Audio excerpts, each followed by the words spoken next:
यहाँ पे हम देख रहे हैं कि बीकॉम का जो पेपर है वो किस प्रकार से आता है, कैसे उसमें क्वेश्चन आते हैं। और ये 2022-23 का पेपर है। इससे क्या होगा कि आप ओल्ड सॉल्व पेपर भी है तो एक साल के पेपर के लिए आपको जो है नया सॉल्व पेपर नहीं खरीदना पड़ेगा। तो इसमें हम सारे क्वेश्चन देखेंगे। ये पेपर आज ही हुआ है, आज तारीख है 25 जनवरी, 25 जनवरी है आज। तो हम देख लेते हैं कि बीकॉम का फर्स्ट सेमेस्टर का ये सेकंड पेपर है, इसमें किस तरह के क्वेश्चन पूछे गए थे। एक बार आप यहाँ पे देख भी सकते हैं कि ये जो पेपर है ये 2022-23 में हुआ है, 25 जनवरी को हुआ है। और बिजनेस कम्युनिकेशन सेकंड पेपर है ये।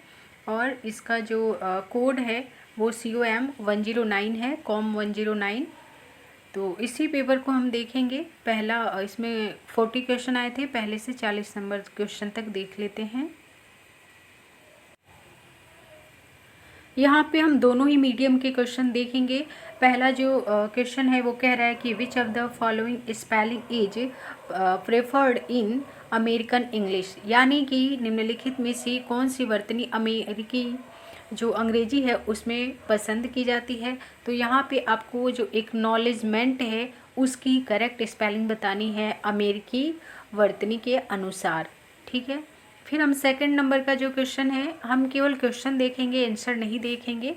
और यदि आप बीकॉम के स्टूडेंट हैं, आपको आंसर पता है तो कमेंट में आप लिख सकते हैं, ताकि जो भी बच्चे पेपर देखें उनको हेल्प मिल सके, ठीक है। अनसॉल्व में भी केवल क्वेश्चन होता है, तो मैं यहाँ पे क्वेश्चन पेपर आपको जो है प्रदर्शित कर रही हूँ। जो सेकंड क्वेश्चन है ये कह रहा है कि report are often used to display the result of, यानी जो रिपोर्ट होता है उसका उपयोग अक्सर किसके परिणाम को प्रदर्शित करने के लिए किया जाता है। तो यहाँ पे जो है ऑप्शन भी आप देख सकते हैं, इसमें भी 4 ऑप्शन दिए गए हैं। एक्सपेरिमेंट है, इन्वेस्टिगेशन है, इंक्वायरी है, ऑल द एबव दिया हुआ है। क्वेश्चन नंबर थर्ड देख लेते हैं। क्वेश्चन नंबर थर्ड कह रहा है कि an effective oral presentation process flaws steps, यानी कि एक प्रभावी मौखिकी प्रस्तुति प्रक्रिया निम्न चरणों का पालन करती है। तो कितने चरण होते हैं, 2, 3, 1 या 6, ये आपको इसमें पूछा गया है। यहाँ पे आपका क्वेश्चन नंबर 4 कह रहा है which of the following is a correct date line for the business letter, यानी व्यवसाय पत्र के लिए निम्नलिखित में से कौन सी जो है सही तिथि रेखा है, यानी जो इसमें डेट लिखी गई है उसका लिखने का तरीका कौन सा होता है बिजनेस लेटर में, ये आपसे पूछा जा रहा है। तो यहाँ पे कई एग्जाम्पल दिए हैं, आप ये पढ़ेंगे तो समझेंगे इस चीज़ को। जो नेक्स्ट क्वेश्चन है क्वेश्चन नंबर 5, ये कह रहा है कि क्वेश्चन देख लेते हैं। In report writing which one consist the clearly state the purpose of the report, यानी रिपोर्ट लेखन में कौन सा एक शामिल होता है जो स्पष्ट रूप से रिपोर्ट के उद्देश्य को बताता है, ठीक है। तो लेटर ट्रांसमिशन और है अपेंडिस और है टाइटल पेज और है बिब्लियोग्राफी। तो इसमें जो है आपको सही विकल्प का चयन करना है। और नेक्स्ट जो 6 नंबर क्वेश्चन है ये कह रहा है कि the formal greeting with which business letter begins is called, यानी जो औपचारिक अभिवादन के साथ एक व्यावसायिक पत्र होता है वो किसके साथ शुरू किया जाता है। तो इसमें है कि सॉल्यूशन है, अभिवादन है, सब्जेक्ट है, बॉडी कॉपी है या रेफरेंस के साथ शुरू किया जाता है। क्वेश्चन नंबर जो 7 है वो पूछ रहा है कि इन मेमो रीजनिंग और hiring firing and purchasing ETC is known as, यानी जो ऐसे ज्ञापन में हायरिंग फायरिंग एवं परचेज आदि के तर्क को क्या कहा जाता है। तो एफिलिएशन कहा जाता है या प्रोसीजर कहा जाता है, रिकमेंडेशन कहा जाता है या प्रेफरेंस कहा जाता है, ये चीज़ आपको इसमें बतानी है। क्वेश्चन नंबर 8 जो है वो कह रहा है, एक्चुअली मैं इंग्लिश वाले क्वेश्चन इसलिए पढ़ रही हूँ, कई बार बीकॉम जो होता है वो आप इंग्लिश मीडियम में करते हैं, वर्तमान में हिंदी मीडियम भी है, इसलिए हमने दोनों ही लैंग्वेज में क्वेश्चन लिया है। अगला क्वेश्चन कह रहा है where will you elaborate on main point in a presentation, आप एक प्रस्तुति में मुख्य बिंदुओं के बारे में कहाँ पर बताएंगे। इंट्रोडक्शन यानी परिचय में बताएंगे, बॉडी में बताएंगे या कंक्लूजन यानी निष्कर्ष में बताएंगे या आउटलाइन रूपरेखा में बताएंगे। ठीक है। नेक्स्ट जो क्वेश्चन है कह रहा है which of those reports are written for recording information, यानी कौन सी रिपोर्ट रिकॉर्डिंग जानकारी के लिए लिखी गई है। तो सूचनात्मक यानी इंफॉर्मेशनल हो गया, इंटरप्रेटिव हो गया, अर्थपूरक हो गया, रूटीन नियमित रूप से, या रिकमेंडेशन यानी सिफारिशें। 10 नंबर क्वेश्चन है, ये थोड़ा क्लियर नहीं दिख रहा है, इसका हिंदी में पढ़ पा रही हूँ कि निम्नलिखित में से कौन से या किसे पावर पॉइंट में प्रेजेंटेशन बनाने के लिए पेज कहा जाता है। तो इसमें ऑप्शन दिया है सीट कहा जाता है, स्लाइड या पेपर कहा जाता है, या नॉन ऑफ द एबव उपरोक्त में से कोई नहीं इसको कहा जाता है। क्वेश्चन नंबर 11 कह रहा है कि व्यावसायिक पत्र के बाईं ओर सबसे ऊपर क्या लिखा होता है। What is written on the top of a business letter on the left side.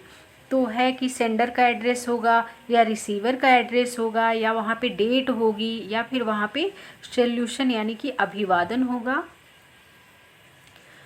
अगर आप केवल हिंदी या केवल इंग्लिश में चाहते हैं तो आप मुझे कमेंट बॉक्स में लिख सकते हैं, ठीक है। वैसे मैंने दोनों ही लैंग्वेज में ले लिया है। कह रहा है कि रिपोर्ट सुविधाओं के रूप में प्रयोग करता है, किसे प्रयोग करता है, यानी इसमें मोबाइल है पहला, यानी गतिमान, फिर है ग्राफिक्स एंड छवियाँ, ग्राफिक्स एंड इमेजेज है, मेथड है, और अकाउंट है। किसका प्रयोग करता है। Report use features as. यहाँ पे 30 नंबर क्वेश्चन कह रहा है the report is always written in, यानी रिपोर्ट हमेशा कैसी लिखी जाती है। ठीक है, तो कह रहा है कि क्रमिक रूप से यानी सिक्वेंशियल मैनर में, या अनियमित रूप से लिखी जाती है, इरेगुलर मैनर में, या हॉरिजेंटल यानी क्षैतिज रूप में, या डाटा बेस्ड मैनर या डेटा पक्षपाती रूप में लिखा जाता है। रिपोर्ट कैसे लिखा जाता है यहाँ पूछा जा रहा था आपसे। अगला क्वेश्चन कह रहा है कि फॉर्मल लेटर आर द, यानी औपचारिक पत्र कैसे होते हैं। तो यहाँ पे हम हिंदी भी देख लेते हैं ताकि हिंदी वाले नाराज ना हो। पत्र जो एक निश्चित औपचारिकता का पालन करते हैं और पैटर्न निर्धारित करते हैं। फिर कह रहा है पत्र आमतौर पर जो हम अपने परिवार और मित्रों को लिखते हैं। तीसरा कह रहा है व्यक्तिगत संस्मरण बनाने के लिए पत्र, और चौथा कह रहा है उपरोक्त में से कोई नहीं। आप यहाँ इंग्लिश मीडियम है तो इंग्लिश मीडियम भी आप देख सकते हैं, इसलिए मैंने दोनों ही लैंग्वेज में पेपर को यहाँ पे बनाना उचित समझा। और नेक्स्ट क्वेश्चन जो 15 है वो कह रहा है कि पावर पॉइंट स्पेस है इज अ पैटर्न और blue point of the slide are group of slide, यानी एक पावर पॉइंट स्लाइड या स्लाइड के समूह का पैटर्न या ब्लू प्रिंट होता है। क्या होता है। प्रेजेंटेशन होता है, या कोई स्टाइल होती है, या कोई थीम होती है, या कोई टेम्पलेट यानी खाका होता है। 60 नंबर क्वेश्चन कह रहा है यहाँ पे विच of the following section does not exist in slide layouts, यानी कि कौन सा सेक्शन स्लाइड लेआउट में मौजूद नहीं होता है। टाइटल्स यानी शीर्षक, सूची यानी लिस्ट, चार्ट्स, या एनिमेशन क्या नहीं होता है इसमें पूछ रहा है। क्वेश्चन नंबर जो 17 है वो कह रहा है कि official letter do not include, आधिकारिक पत्र क्या नहीं शामिल होता है। तो है कंप्लेन रजिस्टर करना, शिकायत दर्ज करना, मेकिंग इंक्वायरीज पूछताछ करना, फिर है मेकिंग रिक्वेस्ट या अपील्स यानी अपील करना, अनुरोध करना, फिर है नौकरी के लिए आवेदन करना, अपील फॉर ए जॉब। तो कह रहा है आधिकारिक पत्र में क्या नहीं शामिल होता है। क्वेश्चन नंबर 18 आपसे पूछा गया है 2022-23 के एग्जाम में कि name and design designation and address in business letter is written on the, व्यवसायिक पत्रों में नाम, पद एवं पता लिखा जाता है कहाँ पे। दाहिने मार्जिन में, राइट मार्जिन में, सेंटर में, केंद्र में, लेफ्ट मार्जिन में, या एट द बॉटम यानी नीचे लिखा जाता है। कहाँ लिखा जाता है व्यवसायिक पत्रों में नाम, पद एवं पता। क्वेश्चन नंबर 19 यानी 19 कह रहा है कि in structure of business letter what come first, व्यवसायिक पत्र की संरचना में सबसे पहले क्या आता है। रिफरेंस आता है कि तिथि आती है, अभिवादन आता है, या शीर्षक आता है। यही आपसे पूछा गया है। क्वेश्चन नंबर जो 20 है कह रहा है कि Divya and Rohit are for Christmas holiday this year, Divya और रोहित इस साल क्रिसमस की छुट्टी स्पेस है रहे हैं, यानी प्लानिंग कर रहे हैं। यहाँ पे आपको प्लानिंग की जो सही स्पेलिंग है वो बतानी है। अगला क्वेश्चन है, कह रहा है task to improve spelling should not include, वर्तनी में सुधार करने के लिए क्या शामिल नहीं होना चाहिए, पढ़ना या सुनना या लिखना या शब्दकोश का प्रयोग करना, क्या शामिल नहीं होगा इसमें, यहाँ पे पूछा जा रहा है। क्वेश्चन नंबर 22 कह रहा है कि विच of the following spelling is correct, कौन सा किसकी स्पेलिंग सही है। एम्बेरस की स्पेलिंग आपको यहाँ पे सही बतानी है या कोई नहीं सही है। क्वेश्चन नंबर 23 कह रहा है कि, देख लेते हैं दोनों हिंदी और इंग्लिश में, कह रहा है कि किसी विषय का परिचय देने और प्रस्तुति के लिए टोन सेट करने के लिए जिस स्लाइड का उपयोग किया जाता है उसे क्या कहा जाता है। Table side, graph side, bullet side या टाइटल साइड। 24 नंबर क्वेश्चन कह रहा है कि राइटिंग शुड ऑलवेज बी, लेखन कैसा होना चाहिए, क्या डिटेल होना चाहिए या ब्रीफ होना चाहिए या अव्यवस्थित होना चाहिए, ठीक है, अनऑर्गेनाइज्ड होना चाहिए या फिर उपरोक्त में से कोई नहीं, ठीक है। अगला क्वेश्चन है, a report is always written in, report हमेशा कैसी लिखी जाती है, क्या वो प्रेजेंट काल में होती है या भूतकाल में होती है या भविष्य काल में होती है या सभी में होती है। क्वेश्चन नंबर 26 देखते हैं, ये कह रहा है कि कानूनी आवश्यकता रिपोर्ट के आधार पर है, यानी on the basis of legal requirement report are the, तो कैसा होता है, औपचारिक या अनौपचारिक, यानी फॉर्मल इनफॉर्मल, और वैधानिक या गैर वैधानिक, स्टेट्यूरी या नॉन स्टेट्यूरी, और इंफॉर्मेटिव होती है या विश्लेषणात्मक होती है, यानी सूचनात्मक या विश्लेषणात्मक होता है या कोई नहीं होता है। क्वेश्चन नंबर हम देख लेते हैं 27, इन एमएलए जो है, कह रहा है कि उद्धरण में रूल्स नियमानुसार ए का आशय क्या है, यानी जो एमएलए है वहाँ पे ए का क्या मतलब है, ठीक है, असिस्टेंट है या एब्स्ट्रैक्ट है या एसोसिएशन है या कोई नहीं है। तो ये आपके सब्जेक्ट के हिसाब से होगा। एमएलए आप मेंबर ऑफ क्या है, लेजिस्लेचर असेंबली नहीं होगा, यहाँ बीकॉम का जो भी सब्जेक्ट है उसके अकॉर्डिंग ही होगा। यहाँ पे 28 नंबर क्वेश्चन कह रहा है, which of these must be avoided in the business letter, व्यवसायिक पत्र में किससे बचना चाहिए, विनम्र शब्दों से या औपचारिक शब्दों से, स्पष्ट विवरण से या संक्षिप्त रूप से, इनमें से किससे बचना चाहिए, ये पूछा गया है। ऑप्शन आप देख सकते हैं दिया हुआ है। फिर एक क्वेश्चन आपको दिया है, क्वेश्चन नंबर 29 है, कह रहा है कि एपीए में पी का आशय क्या है, तो पॉलिटिकल है या प्रिसाइज है या साइकोलॉजिकल है या प्रेजेंटेशन है, क्या होगा इसका यहाँ पे मीनिंग। नेक्स्ट क्वेश्चन में आपसे पूछा गया है कि रिपोर्ट के शीर्षक और परिशिष्टों की सूची क्या जो है क्या कहलाती है। List of the heading and जो है appendix for of report is called, क्या कही जाती है, क्या ये टेबल ऑफ कंटेंट कही जाएगी, विषय सूची कही जाएगी या स्वीकृति की कही जाएगी, सारांश कहा जाएगा या संक्षेपाक्षर कहा जाएगा।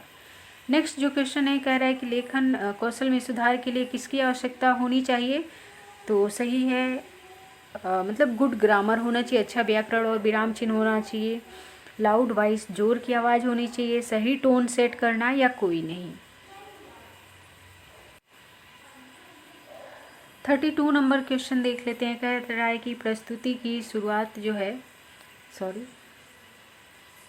यहाँ पे कह रहा है कि प्रस्तुति की शुरुआत में आपको सबसे पहले देना चाहिए, क्या देना चाहिए, क्या आपका इंट्रोडक्शन देना चाहिए या समरी ऑफ टॉपिक देना चाहिए या आपको अप्रासंगिक और इरेलेवेंट क्वेश्चन पूछना चाहिए या अग्रिम जानकारी फ्यूचर इन्फॉर्मेशन देनी चाहिए। प्रस्तुति की शुरुआत में सबसे पहले क्या देना चाहिए ये पूछा जा रहा है।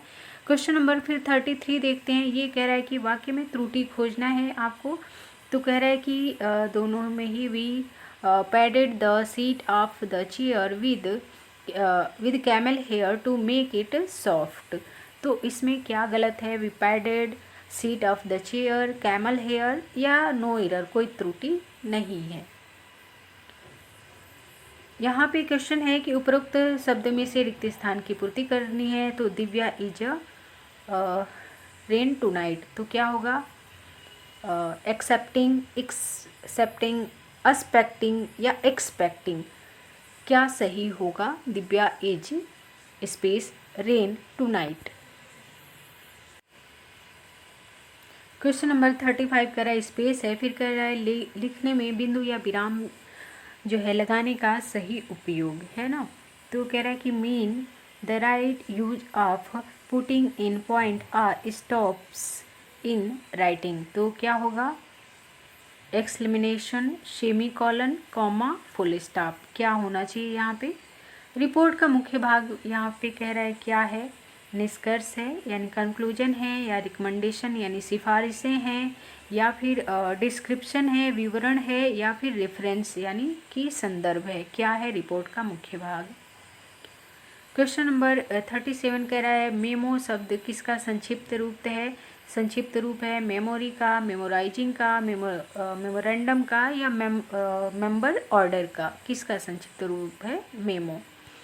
38 नंबर क्वेश्चन है, कह रहा है कि एक उद्देश्य के लिए और विशिष्ट रिसीवर या पाठक के लिए एक निर्दिष्ट संचार क्या है। Is an assigned communication for purpose and for specific receiver और रीडर क्या है, रिपोर्ट है या मेमो यानी ज्ञापन है, लेटर्स है या परिपत्र है, क्या है। क्वेश्चन नंबर 39 कह रहा है रिपोर्ट की गुणवत्ता मुख्य रूप से किससे निर्धारित होती है, यानी क्वालिटी ऑफ रिपोर्ट जो है किससे डिटरमिन होती है। तो रिपोर्ट की लैंग्वेज से, या जो उसका विजुअल एस्पेक्ट है, दृश्यात्मक पहलू है उससे, या जो रिपोर्ट की लेंथ है उससे, या फिर डाटा की शुद्धता से यानी clear accuracy of the data, किससे रिपोर्ट की गुणवत्ता निर्धारित होती है। और क्वेश्चन नंबर आज का जो लास्ट क्वेश्चन है 40 नंबर क्वेश्चन कह रहा है रिपोर्ट का आधारभूत भाग क्या होता है। Which of the following is the basis part of report. तो कवर है या सिफारिश यानी रिकमेंडेशन है, या टाइटल पेज है, या फिर ग्लॉसरी है यानी शब्दकोश है। तो आई होप सो कि आप ये पेपर अगर आपने इसमें एडमिशन लिया है बीकॉम में फर्स्ट सेमेस्टर में, तो पेपर देख के आपको आइडिया लग जाएगा कि किस प्रकार से अपनी पढ़ाई करनी है, पेपर किस तरीके से पूछे जा रहे हैं। क्योंकि अनसॉल्व में भी आपको क्वेश्चन ही मिलता है, आंसर मैं इसमें नहीं आपको प्रोवाइड कर रही हूँ। और यदि आप ओल्ड स्टूडेंट हैं, आंसर आपको मालूम है तो कमेंट में लिख सकते हैं। ऑथेंटिक सोर्स से यदि आंसर मालूम है तो लिख सकते हैं, ताकि बाकी स्टूडेंट्स की हेल्प हो जाएगी। और आप यदि किसी स्पेसिफिक सब्जेक्ट पे कोई वीडियो चाहते हो तो आप बता सकते हैं। वीडियो अच्छा लगा और आपके लिए उपयोगी है तो इसे लाइक, शेयर और सब्सक्राइब ज़रूर करें। धन्यवाद।